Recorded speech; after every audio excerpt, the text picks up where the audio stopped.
Now we'll start with our next topic, www, World Wide Web. It is a network of web server. It can be defined as a hypertext informations retrieval system on the internet. It is the universe of the information available on the internet. All the web pages on www use HTTP for making hypertext jumps. So, what is HTML and what is XML?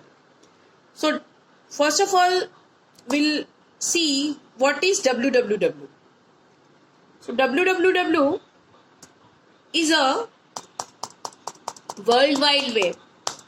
Whatever you are using on internet, it is called World Wide Web network. It can be defined as a hypertext information retrieval system on the internet. So, we'll see the HTML and XML. What is HTML? Hypertext Markup Language is a markup language that create and design web content. Whatever, suppose we want to make web pages or website, we have to write the codes on HTML. So, you can make, with the help of HTML, you can make different types of pages and web pages, and you can collect them and you can make the website. So that is the one thing of making website. Now it is used to display the data in formatted manner. It has a variety of predefined tags and attributes.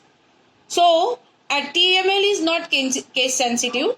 So whatever you will write in HTML, it is not case sensitive, means you can write in both the cases, upper cases or lower cases. Like suppose you have written HTML in uppercase, now in next line you are writing HTML in lowercase, both are same.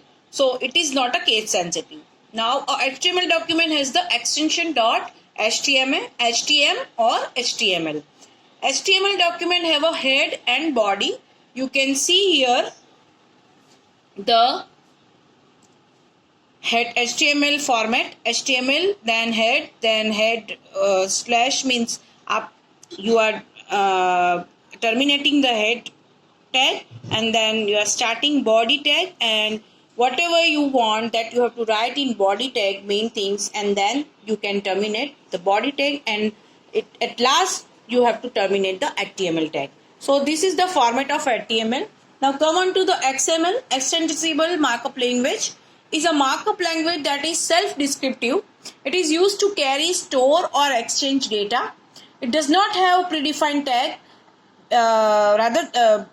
Instead of HTML have tags. So it is possible to define new tags in HTML. You can define the new tag, your own tag also you can define. It allows the programmer to use customized tags. XML is case sensitive. See the difference between HTML and XML. XML is case sensitive. Suppose you have written XML in higher uppercase, and now in next line you are writing XML in lowercase. Both are different. So HTML document has the extension of .xml. XML documents form a tree structure like root, then child, then subchild. Then you have to turn up the subchild, then child, and then last root. First जो आपने open करा है tag, उसको हम कहाँ बंद करेंगे? At the last. Now